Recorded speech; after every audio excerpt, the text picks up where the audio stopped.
Friends, welcome to law सीखो। आज की वीडियो में हम लोग बात करेंगे एड टेक के फ्यूचर के बारे में, प्लस कैसे एक लॉ स्टूडेंट और एक लॉयर मदद कर सकता है एड टेक कंपनीज को एंड क्या इनका फ्यूचर होने वाला है। देखो, एड टेक इस समय बहुत तेजी से ग्रो हो रहा है, इनका मार्केट बहुत तेजी से बूम कर रहा है। आने वाला टाइम सिर्फ एड टेक का है। इतने तेज बूम क्यों आया? क्योंकि देखो, पहले इंडिया के अंदर लोग ऑनलाइन एजुकेशन लेने में थोड़ा सोचते थे कि ऑनलाइन कैसी क्लासेस होंगी, सपोर्ट कैसा मिलेगा, कोई डाउट्स आएंगे तो कैसे चलेगा।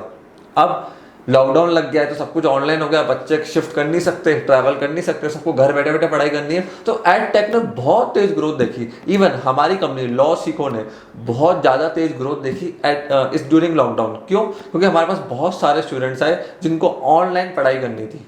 अब मैं कुछ एड टेक इंडस्ट्री के बारे में बताने वाला हूँ, प्लस कौन कौन से एरियाज होते हैं जहाँ पे एड टेक इंडस्ट्री में जो जितने भी स्टार्टअप्स होते हैं वो वर्क करते हैं। सबसे पहला होता है स्किल्स बेस्ड कोर्सेज। क्या आप स्किल्स बेस्ड कोर्सेज अवेलेबल करा सकते हो?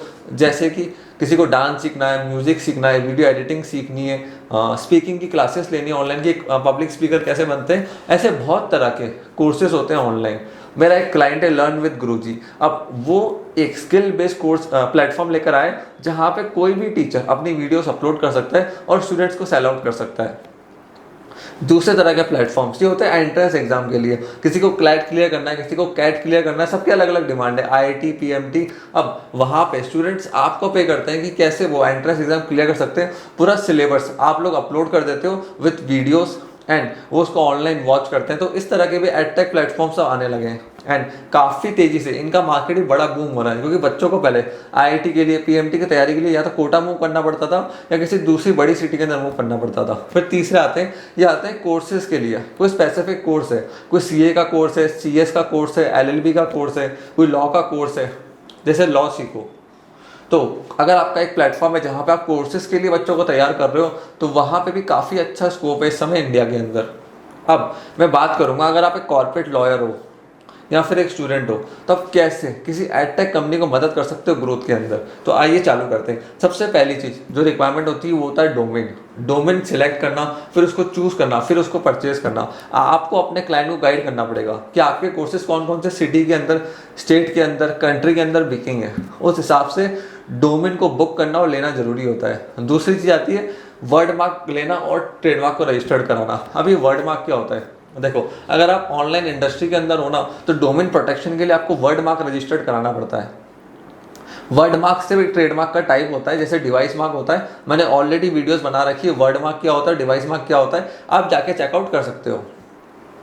फिर उसके बाद वेबसाइट रेडी होगी तो वेबसाइट पे टर्म्स एंड कंडीशन लगवाना, डलवाना, रिफंड पॉलिसी, ये सारा आपको ही देखना पड़ेगा। जिससे अगर कोई कस्टमर या स्टूडेंट रिफंड मांगता है तो आप उसको स्पेसिफाई कर सको कि इन कंडीशन के अंदर ही रिफंड मिलेगा। प्लस टर्म्स एंड कंडीशन को भी डिटेल में ड्राफ्ट कराना पड़ता है, जिससे आप अगर किसी कस्टमर से कोई डेटा लेते हो या कुछ भी लेते हो, वो इंटरेक्शन करता है तो बाद में आगे कुछ इश्यूज ना हो। प्राइवेसी पॉलिसी, डेटा पॉलिसी, इन सब की नॉलेज होना आपको बहुत ज़्यादा जरूरी है। क्योंकि आप कस्टमर का डेटा लोगे, वो कितने टाइम आपके कोर्सेज देख रहा है, वो कहाँ से बिलोंग करता है, क्या उसका ईमेल आईडी है, फ़ोन नंबर है, प्रेफरेंस क्या है, एंड कैसे आप उनके डेटा को मैनेज करोगे। लेट्स सपोज आज मैंने कोई एडटेक कंपनी चालू करी, GoDaddy एक बहुत फेमस वेब कंपनी है जहाँ से हम होस्टिंग लेते हैं। तो डेटा मेरे पास नहीं है, डेटा कहाँ पड़ा है? GoDaddy के पास। तो वहाँ लिखना पड़ेगा कि जो होस्टिंग ली है मैंने GoDaddy से ली है। तो डेटा किसके साथ शेयर हो रहा है? GoDaddy के साथ। SSL सर्टिफिकेट, ये सारी चीज़ें एक एडटेक की वेबसाइट पर होना ज़रूरी है। अब terms and condition, refund policy को ड्राफ्ट करने के बाद, लिखवाने के बाद, सबसे इंपॉर्टेंट चीज़ आती है कोर्स के कॉपीराइट लेना। जितने भी कोर्सेज आप अपलोड करेगा ना आपका क्लाइंट वेबसाइट के ऊपर, उन सब कोर्सेज के कॉपीराइट फाइल होने चाहिए। प्लस जो वेबसाइट का कोड है ना, जिस कोड के ऊपर वेबसाइट बनी है, उसका भी कॉपीराइट फाइल करवाना जरूरी है, जिससे कॉम्पिटिटर आपके वेबसाइट के डिज़ाइन को, कोड को कॉपी ना कर पाए। अब उसके बाद जितने भी टीचर्स होंगे जो प्लेटफॉर्म पे आके पढ़ाएंगे ना, उनके साथ एक स्ट्रॉन्ग एग्रीमेंट होना चाहिए कि जो भी आईपी वो क्रिएट कर रहा है, आईपी मतलब इंटेलेक्चुअल प्रॉपर्टी, अब वो क्या है? वो वीडियोस हैं, लेक्चर्स हैं, नोट्स हैं। तो ये सारी प्रॉपर्टी किसकी होगी? क्या टीचर पे इसका राइट है या सिर्फ प्लेटफॉर्म के पास ही इसका राइट है? अपलोड करने के बाद सारा राइट प्लेटफॉर्म का हो जाता है। एक चीज़ आपको बताता हूँ, कई बार आप लोग क्या करते हो, इंस्टाग्राम पे फोटो अपलोड करते हो, लेटर ऑन उसको सेल आउट कर देते हो मार्केट के अंदर। कुछ ऐसे फोटोग्राफर्स होते हैं, वो करना गलत है। अगर आप कोई भी फोटोग्राफ इंस्टाग्राम पे अपलोड करते हो ना, वहाँ पे उसकी टर्म्स एंड कंडीशन के अंदर जाके देखना, साफ साफ लिखा हुआ है अगर आप कोई भी चीज़ अपलोड करते हो ना तो उस पर हमारा राइट बन जाता है उसको यूज़ करने का, इंस्टाग्राम का। तो आप किसी और को एक्सक्लूसिव राइट सेल नहीं कर सकते। नॉन एक्सक्लूसिव राइट दे सकते हो बट एक्सक्लूसिव राइट्स नहीं दे सकते अगर आपने एक बार अपनी फोटो इंस्टाग्राम पे अपलोड कर दी। ऐसे ही यहाँ पर है, आपको बताना पड़ेगा कि एक बार आपने कोर्स का कंटेंट अपलोड करा, नोट्स को अपलोड करा, तो क्या आप सेम कंटेंट, नोट्स, वीडियोस दूसरे प्लेटफॉर्म पे जाके अपलोड कर सकते हो? नहीं कर सकते हो। कभी टीचर को प्लेटफॉर्म छोड़ना हुआ तो उसके अंदर क्या रेमेडी है, कैसे छोड़ना है, क्या क्या कंडीशंस रहेंगी, प्लस टीचर का पे आउट कैसे होगा, समझाता हूँ क्यों। एक टीचर ने कोर्स बनाया 10,000 रुपये का, अब स्टूडेंट ने तो परचेज कर लिया बट वो 3 दिन बाद रिफंड मांगने आ गया, तो आपको रिफंड पॉलिसी में लिखाना पड़ेगा कि 7 डेज का रिफंड है, कि अगर 7 डेज के अंदर कोई स्टूडेंट चाहता है तो वो रिफंड ले सकता है अपने कोर्स का।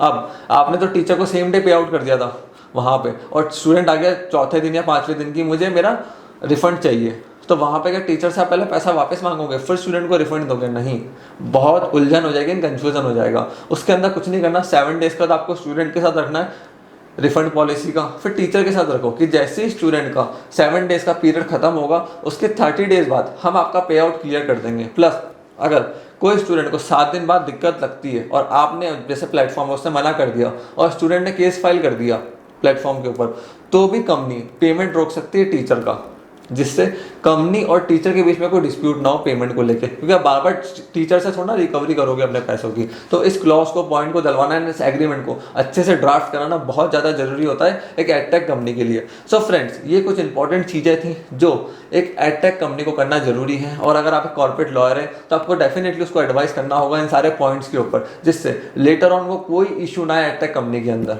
सो फ्रेंड्स, मैं आशा करता हूँ कि वीडियो आपको पसंद आई होगी। प्लीज़ इस वीडियो को लाइक करके जाना, चैनल को फटाफट सब्सक्राइब कर लो, जिससे मैं जैसी ऐसी इन्फॉर्मेटिव वीडियो लेकर आऊँ आपको तुरंत उसका नोटिफिकेशन मिल जाए।